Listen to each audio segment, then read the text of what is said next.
The Mandalorian Chapter 19 just finished airing for the first time on Disney Plus a few minutes ago, so we're going to be discussing it here. I'm going to be giving you my thoughts on the episode.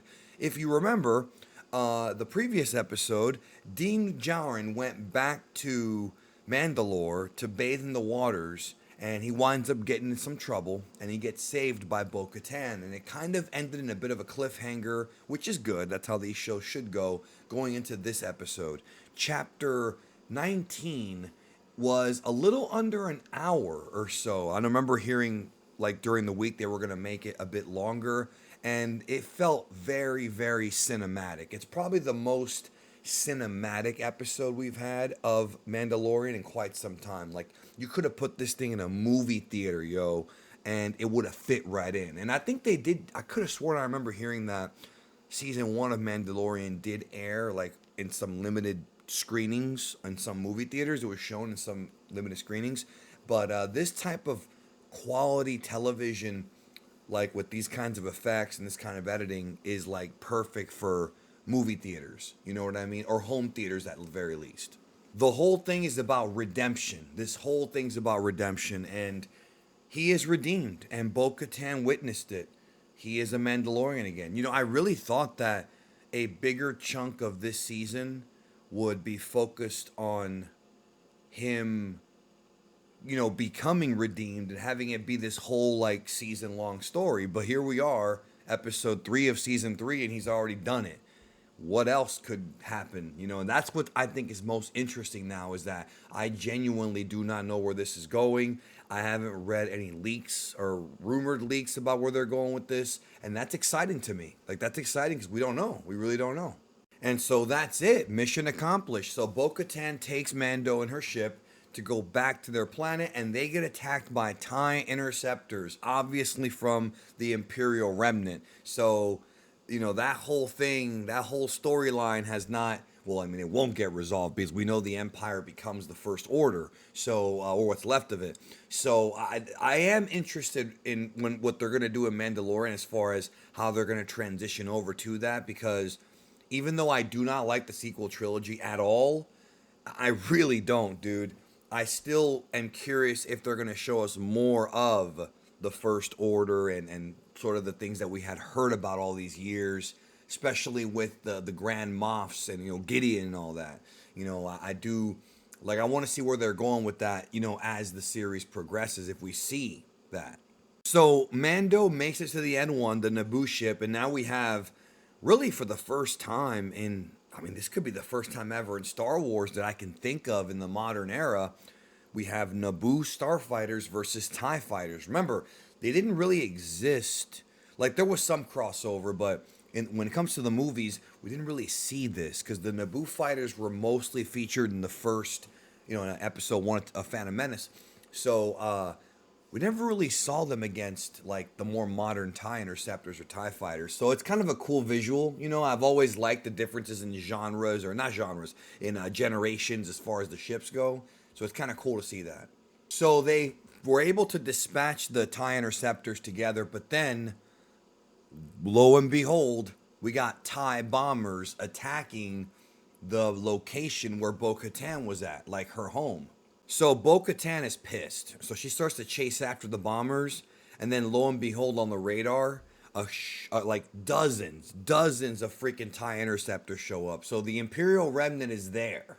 You know, there's a lot of them now. So they both jump into hyperspace. They go to light speed, and that actually leads to finally the title screen chapter 19, The Convert. So then, in something that I was not expecting, I was marking out, we go to Coruscant. I can't believe it. We haven't seen Coruscant at all in this era. We've heard about it. There's been depictions in comics and things like that. We have not actually been to Coruscant. And they're in the stadium that looks like where the Senate used to be. And I'm just like, wow, like, this is, I mean, it's nostalgia. Even though I have more nostalgia for the original trilogy, we haven't been to Coruscant in so long. It's like almost like a homecoming in a weird way. So the doctor who was working on the cloning stuff with Moff Gideon, He has this like speech here about cloning technology and what the Camino people did, gene splicing, and how you can combine different genetic strands, which is kind of how they made the Palpatine clones. So I don't know if this is foreshadowing for that, for Snoke, or for something totally different. But I mean, we know that the cloning technology continued far and away beyond the original six movies based on what happened in the sequel trilogy. Of course, that's the Disney canon, but nevertheless, the cloning ideas weren't just abandoned after episode three, which is what I think many of us believed, during the era of the original six movies before the Disney purchase. But no, there's still more cloning, and it kind of makes sense just because of the fact that there's so many benefits to it. He even talks about how his mom had heart failure, and he could have cloned an organ cloning. He could have cloned her organ to have her live. So he's dedicated his whole life to, saving others, and that's noble.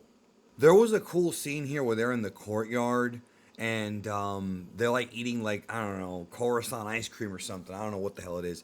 And in the background you can actually hear some of John Williams' score for the Resistance, that dun, dun, dun, dun, dun, dun, dun, dun, dun, dun, and I was like, oh, that's a nice touch. Little things like that. Again, even though the sequel trilogy has a lot of problems, John Williams did score it, and I think out of those scores, Force Awakens' score is probably the best one out of those three scores. And so hearing those themes, I mean, they're still great. I think the music is still fine. That's the one thing about the sequel trilogy you can say is that it's still John Williams. Might not be as good as the prequel trilogy music, but nevertheless, it's good.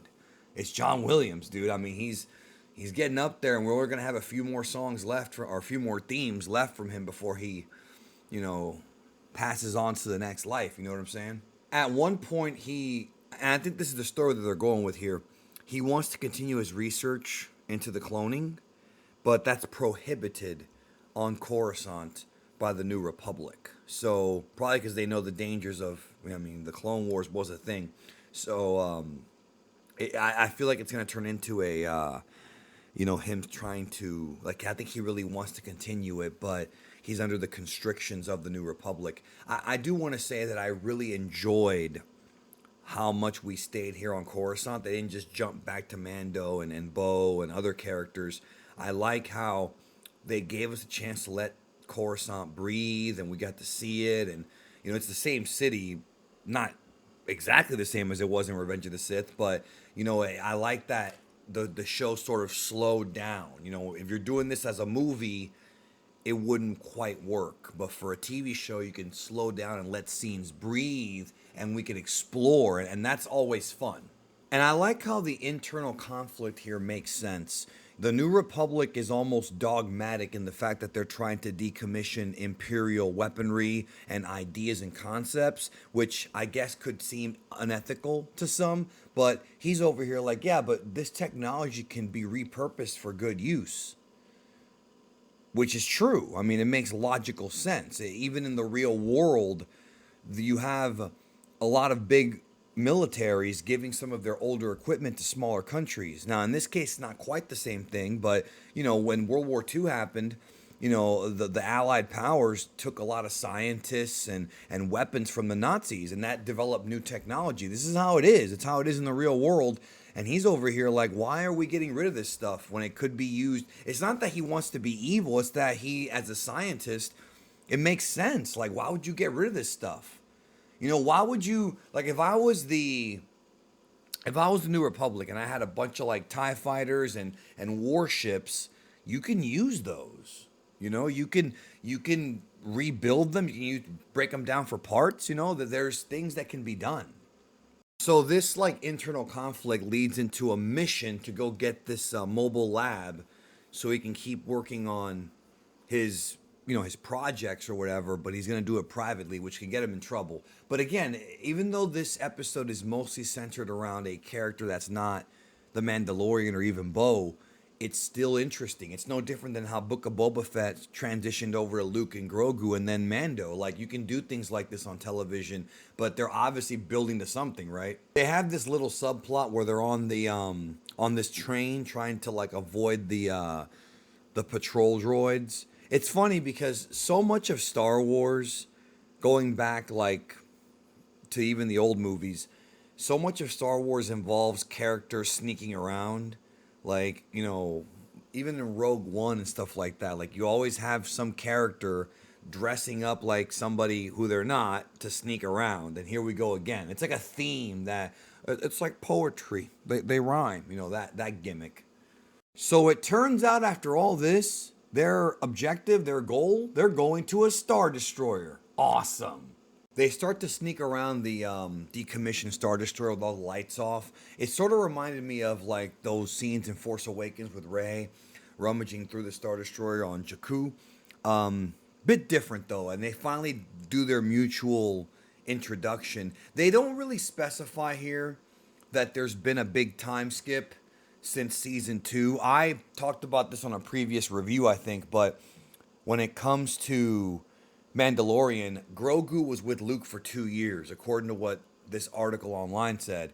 They didn't specify that anywhere. Like, I don't recall them saying that anywhere in any of these episodes. So, because it's been years that have passed, that explains how the New Republic was able to get the ship back, decommission it, rehabilitate the people on it. Like, those things don't just happen in a few months, you understand? So it is something that makes sense, although I feel like the casual audience who doesn't read the internet, doesn't watch Star Wars YouTubers, doesn't follow, they just are probably going to be totally lost thinking that season 3 is like right after season 2 or right after Book of Boba Fett, really, when some time has passed. So they get to the lab and they get what they want and they're trying to escape, but they are caught. They are caught, of course. Not professional, not professional sneaker arounders or whatever. So he wakes up and he's like strapped to a table and they're about to put him through this machine called a mind flare, which is supposed to help suppress traumatic memories with the people there thinking that he hasn't been fully rehabilitated from the Empire. So he's about to get mind flared and then boom, it cuts off and we go back to Mando and Bo Katan. Very interesting choice what they did in this episode. Very unexpected, and not in a bad way. I'll get to my thoughts here in just a moment. Mando takes Bo to this, I guess, hideout for other Mandalorians, and the big revelation is that he has been to the waters beneath the planet so he can be redeemed. But because Bo Katan also bathed in the waters to help Mando, she's also indoctrinated into the Mandalorians there. This is the way. This was an enjoyable episode. It really was a lot of fun. And I like that they stepped away from the Bo and Din Djarin storyline, because we saw that cool space fight or whatever, or the fight with the TIE interceptors. And I like that they went back to Coruscant. Like, that was cool seeing that as a fan. And it was also cool to see, this whole subplot with the cloner, and I'm actually curious about where that goes. They're starting a new story thread that's probably going to continue on in future episodes, and I'm hyped. So yeah, this was a good episode. I liked it. Not a lot of the Mandalorian himself, but that's okay because this is all being set up for something better. What did you think? Let me know down below. Subscribe if you are new, and we'll talk real soon. Take care, y'all.